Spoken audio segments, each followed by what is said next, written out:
চুক্তিটা হয়েছে শুধু আমেরিকার সাথে বাণিজ্য চুক্তি করার জন্য না, এটা মাথায় রেখেন। এটা চুক্তির মধ্যেই আছে যে এটা যে শুধু বাণিজ্য চুক্তি না, এটা একটা স্ট্র্যাটেজিক এগ্রিমেন্ট, এটা একটা জিওপলিটিক্যাল এগ্রিমেন্ট। এটা হচ্ছে চীনের কাছ থেকে বাংলাদেশকে সরানোর জন্য, যে ঠিকই শুনতেছেন, চীনের কাছ থেকে বাংলাদেশকে সরানোর জন্য। এই চুক্তিতে বলা আছে নন মার্কেট কান্ট্রি, মানে এটা চীনকে বোঝানো হয়েছে। এর সাথে বাণিজ্যিক চুক্তি কইরা অথবা তার সাথে যদি ডিজিটাল চুক্তি করে, তাহলে যুক্তরাষ্ট্র এটাকে নন কমপ্লায়েন্ট বলবে যে তুমি চুক্তি মানো নাই আমার সাথে, তুমি চীনের সাথে চুক্তি করতে পারবে না, এটা বলে দেওয়া আছে এই চুক্তিতে। আর ওই মুহূর্তে চুক্তি বাতিল হয়ে যাবে।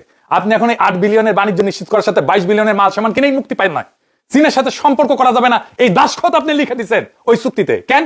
এটা তো দ্বিপক্ষীয় চুক্তি। আপনি চায়না আসে কেন এর মধ্যে?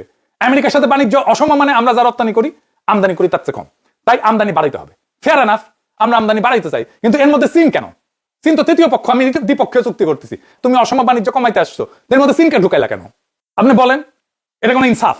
চীনের সাথে সম্পর্ক বাণিজ্য না থাকলে বাংলাদেশ বাঁচবে?